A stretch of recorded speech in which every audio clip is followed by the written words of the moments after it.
BHK flat with 1110 SFT లో ₹1 కోటి మాత్రమే. బాచుపల్లి కెనడి గ్లోబల్ స్కూల్ కి 1 నిమిషం దూరంలో.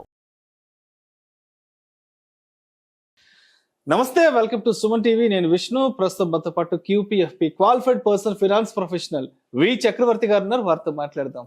సార్ నమస్తే. సార్ చక్రవర్తి గారు. నమస్తే విష్ణు గారు, థ్యాంక్ యూ సో మచ్.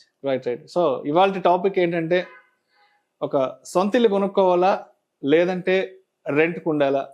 అంటే ఇలా ఉంటుందంటే, సొంత ఇల్లు అనేది అదొక ఎమోషనల్ బాండింగ్. అంటే మనకంటూ ఒక ఇల్లు ఉంటే హ్యాపీగా మన ఇంట్లో మనం ఉండొచ్చు, ఎవరికి సమాధానం చెప్పాల్సిన పని లేదు, కష్టమో నష్టమో మన ఇంట్లో మనం పడి ఉంటాం అనేది సొంత ఇంటికి సంబంధించి ఉంటుంది. సో అయితే అందరూ సొంత ఇంటిని కొనుక్కోలేరు, సొంత ఇల్లు కట్టుకోలేరు, వారి వారి ఫైనాన్షియల్ పొజిషన్ని బట్టి. అదేవిధంగా మరి కొంతమంది ఏమో రెంట్ ఇల్లు గురించి మాట్లాడతారు. అందరికీ సొంత ఇల్లు కరెక్ట్ కాదు, సో రెంట్ ఇంట్లో ఉండడమే బెటరు అని చెప్తుంటారు. కాబట్టి సో మీరేం చెప్తారు? సో సొంత ఇల్లు బెటర్ అంటారా లేదంటే అద్దెకు ఉండడం బెటర్ అంటారా? మీ ఒక్క క్వశ్చన్ లో చాలా క్వశ్చన్స్ దాగున్నాయండి. ఓకే, దీనికి ఒక్క సింపుల్ ఆన్సర్ అనేది లేదు. ఓకే, అంటే ఇది ఫైనల్ గా మీ సిచ్యువేషన్ డిపెండ్ అయి ఉంటుందండి. ఓకే, మీరు చెప్పారు ఇది ఒక ఎమోషనల్ బాండింగ్ అనేది. ఇల్లు అనేది for middle class people, no, for India for example ఒక ఆస్పిరేషన్ ఫ్యాక్టర్. అది అదొక డ్రీమ్. ఓకే, మనం మన పేరెంట్స్ని చూస్తాము. మనకు జాబ్ రాగానే ఫస్ట్ ఇల్లు కొనుక్కొని రా అంటారు. ఫస్ట్ ఇల్లు కొనుక్కో, ఒక సేఫ్టీ ఉంటుందని. సో డెఫినెట్గా ఇల్లు కొనుక్కోవడం అనేది ఒక ఎమోషనల్ ఫీలింగ్. అది ఒక సొంత ఇల్లు ఉంటే మీరు చెప్పినట్టు ఒక సెన్స్ ఆఫ్ సాటిస్ఫాక్షన్ ఉంటుందండి, ఒక సెన్స్ ఆఫ్ సెక్యూరిటీ ఉంటుంది. ఓకే, ఈ రెంట్ గొడవలు అవన్నీ ఉండవు. సో అదొక ఎమోషనల్ బాండ్ అది. ఓకే, సో దీంట్లో పాయింట్ ఏంటంటే, ఇల్లు దేనికోసం కొనుక్కుంటున్నాం అనేది పెద్ద పాయింట్. అది ఫస్ట్ క్వశ్చన్.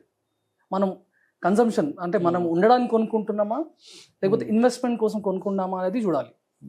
సెకండ్ క్వశ్చన్, ఇల్లు కొనేటప్పుడు చాలామంది క్యాల్కులేట్ చేసుకోరండి. ఇల్లు కొనేటప్పుడు మనం డౌన్ పేమెంట్ ఎంత కట్టాలి, బికాజ్ ఇనీషియల్ కాస్ట్ ఎక్కువ. ఇల్లు కొనాలంటే ₹1 కోటి ఇల్లు ఉందనుకోండి, బ్యాంక్స్ ఒక 80% 90% దాకా మార్కెట్ లోన్ అనేది, హోమ్ లోన్ అనేది ఇస్తుంది. సో మనకు డౌన్ పేమెంట్ ఎంత ఉండాలి అనేది ఒక క్యాల్కులేషన్ అనేది కరెక్ట్ ఉండాలండి. లేదంటే will fall into det trap. అంటే మనకు కొంచెం కష్టాలు, లేదు ఫైనాన్షియల్ స్ట్రెయిన్ అనేది వచ్చేస్తుంది లాంగ్ టర్మ్లో. సెకండ్, థర్డ్ అనేది మన ఇన్కమ్ లెవెల్స్ ఎలా ఉన్నాయి, మన EMI లెవెల్ ఎంత ఉండాలా, ఆ పర్సంటేజ్ ఎంత ఉండాలా, ఇవన్నీ క్యాల్కులేషన్స్ కరెక్ట్ ఉంటే డెఫినెట్గా ఇల్లు కొనుక్కోవడం బెటరే. అండ్ ఫస్ట్ ఇల్లు అనేది కంపల్సరీ, మీరు చెప్పినట్టు ఒక డ్రీమ్ కాబట్టి, ఒక ఆస్పిరేషన్ కాబట్టి ఇల్లు డెఫినెట్గా కొనుక్కోవాలి. పాయింట్ ఈజ్ ఎప్పుడు కొనాలా, ఎంత పెట్టి కొనాలా అనేది పాయింట్. సెకండ్ అండి, రెంటల్ చాలామంది బెటర్ అంటారు. రెంటల్ కూడా బెటరే, కానీ that depends on me situation బట్టి. అంటే ఇప్పుడు ఈ జనరేషన్ ఎలా ఉందంటే విష్ణు గారు, యూనో జాబ్స్ అనేవి కాన్స్టెంట్గా ఒక సిటీలో ఉండవు. 10 years 20 years బ్యాక్ అంటే ఓ కంపెనీలో పనిచేస్తే ఒక 10 years 20 years పనిచేస్తుండే, ఒక సిటీలో అంటే సిటీలోనే పనిచేస్తుండే. ఇప్పుడు ఆ జాబ్స్ అలాంటివి లేవండి. ఇప్పుడు మీరు చూసుకుంటే, ఈరోజు నేను హైదరాబాద్లో పనిచేస్తున్నా, నేను 5 years బ్యాక్ బాంబేలో ఉండే, అంతకుముందు బెంగళూరు. సో జాబ్స్ అనేవి డైనమిక్ అయిపోయినప్పుడు, మొబైల్ అయినప్పుడు రెంటల్ అనేది బెస్ట్ చాయిస్ అండి మీకు. ఎందుకంటే మీకు తెలుసు, మీ జాబ్స్ డిమాండ్స్ ట్రావెలింగ్ ఉన్నప్పుడు మీరు అంత అప్ఫ్రంట్ హై కాస్ట్ పెట్టి ఇల్లు కొని మెయింటెనెన్స్కి ఇవ్వడం అది కరెక్ట్ కాదండి. అలాంటి సిచ్యువేషన్లో రెంటల్ అనేది మీకు మంచిగా వర్కౌట్ అవుతుంది. సో దీంట్లో ఒక ఫార్ములా ఉంటుందండి, చాలా మందికి అది తెలియదు. So that should give you correct indication. అయితే ఈ ఇల్లు కొనాలా లేకపోతే ఇంట్లో రెంట్కి ఉండాలా అనేది. సో అదేంటంటే ప్రైస్ టు రెంటల్ రేషియో అని ఉంటుందండి. Price to rental ratio. Okay, అంటే ఫర్ ఎగ్జాంపుల్ నేను ఈ ఇంట్లో ఉంటున్నా, ఈ ఇంట్లో నేను రెంట్ 40,000 ఉందండి. అంటే ఫర్ ఎగ్జాంపుల్ 5 lakhs నేను స్పెండ్ చేస్తున్నా ఇయర్లీ రెంట్కి, కానీ ఆ ఇల్లు నాకు 1 crore వస్తుంది. అలాంటప్పుడు నేను 1 crore డివైడెడ్ బై ఈ 5 lakhs చేస్తానండి. So I'll get some number. So 20 is a number. Okay, ఇది ఒక రేషియో అండి, thumb rule. So anything less than 15 ఈ నంబర్ మీకు వస్తే మీకు ఇల్లు కొనడం is a better choice. Okay, అంటే ఇదే ఇప్పుడు 20 వచ్చిందండి, అదే ఇల్లు నాకు 75 lakhs వస్తుంది అనుకోండి, నేను లాంగ్ టర్మ్ ఆ ఇంట్లో ఉంటాను అన్న తెలిసినప్పుడు మీకు ఆ రేషియో 15 దాకా వచ్చేస్తే go for a buying of home. Okay, so ఇల్లు కొనేటప్పుడు మనకు నేను ఇంతకుముందు మీరు చెప్పినట్టు ఫ్యామిలీకి సాటిస్ఫాక్షన్, ఒక సెక్యూరిటీ అనేది ఉంటుంది. సో ఈ రేషియో మీకు మ్యాచ్ అయితే, మీ ఇన్కమ్ రేషియోస్ కరెక్ట్ ఉంటే, అంటే మీ ఈఎంఐ రేషియోస్, ఈఎంఐ ఎంత ఉండాలి అనేది ఇంపార్టెంట్ అండి. చాలా మంది ఏం చేస్తారంటే లో డౌన్ పేమెంట్ చేస్తారు, 10% 20% చేసి ఈఎంఐస్కి పెట్టుకుంటారండి. అది ఇన్కమ్ సపోర్ట్ చేయనప్పుడు తర్వాత ఫైనాన్షియల్ స్ట్రెయిన్ అని వస్తుంది. ఈ క్యాలిక్యులేషన్ మీరు కరెక్ట్ ఫిక్స్ అయితే ఇల్లు అనేది కొనుక్కోవడం డెఫినెట్గా బెటరే, provided it's your first home and consumption కోసం. అదే ఇన్వెస్టింగ్ అయితే డిఫరెంట్ అండి. మళ్ళీ ఇన్వెస్టింగ్ అయితే ఇదే 1 crore నేను పెట్టి కొన్నాను, చాలా మంది ఏం చేస్తారంటే నేను ఇన్వెస్ట్ చేస్తున్నా, నాకు రెంటల్ ఇన్కమ్ వస్తుంది, నా క్యాష్ ఫ్లో ఉంటుంది అనుకుంటామండి. సో మీరు నార్మల్గా చూడండి across India, not just Hyderabad, 1 కోటి రూపాయలు పెట్టి నేను ఇల్లు కొన్నాను అనుకోండి, నాకు రెంటల్ అనేది 25,000 to 30,000 మధ్యలోనే వస్తుంది. 1 crore ప్రాపర్టీకి మాక్సిమం 20,000 నుంచి 30,000 లోపల ఉండదు రెంట్. మీరు ఎక్కడైనా అది మీరు ఈస్ట్ సైడ్ వెళ్ళండి, వెస్ట్ సైడ్ ఎక్కడైనా కానీ ఇది థంబ్ రూల్ అండి. సో మీ ఈల్డ్ అనేది 2.5 to 3% వర్కౌట్ అవుతుంది. అంటే మీరు 1 crore పెట్టి ఇయర్కి 3 lakhs తీసుకున్నారు. సో అది కరెక్ట్ కాదండి. అలాంటప్పుడు ఇల్లు కొనుక్కోవడం కరెక్ట్ కాదు. అందుకే మీకు చెప్పాను, ఇంటి పర్పస్ ఏంది, మీరు ఉండడానికి కొనుక్కుంటున్నారా, డెఫినెట్గా కొనుక్కోండి, ప్రొవైడెడ్ ఈ రేషియోస్ మ్యాచ్ అయితే.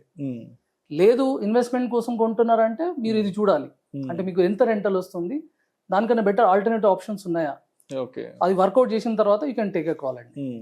కానీ కొంచెం దీనికి డీటెయిల్గా వెళ్తే, రెంటల్ అనేది ఒక ఫ్లెక్సిబిలిటీ అండి.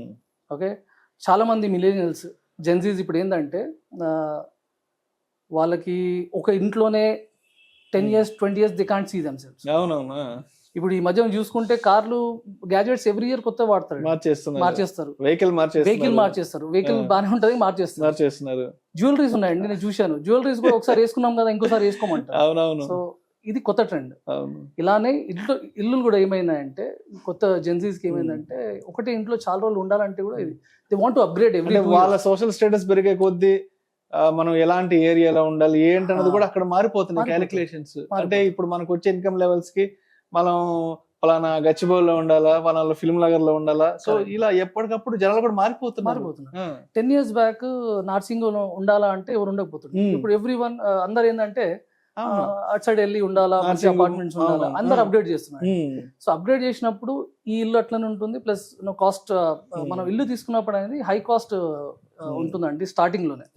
బై చేసినప్పుడు మన కాస్ట్ అనేది హై ఉంటుంది, డౌన్ పేమెంట్ చేయాలి, ఈఎంఐస్ అవన్నీ చూసుకోవాలి.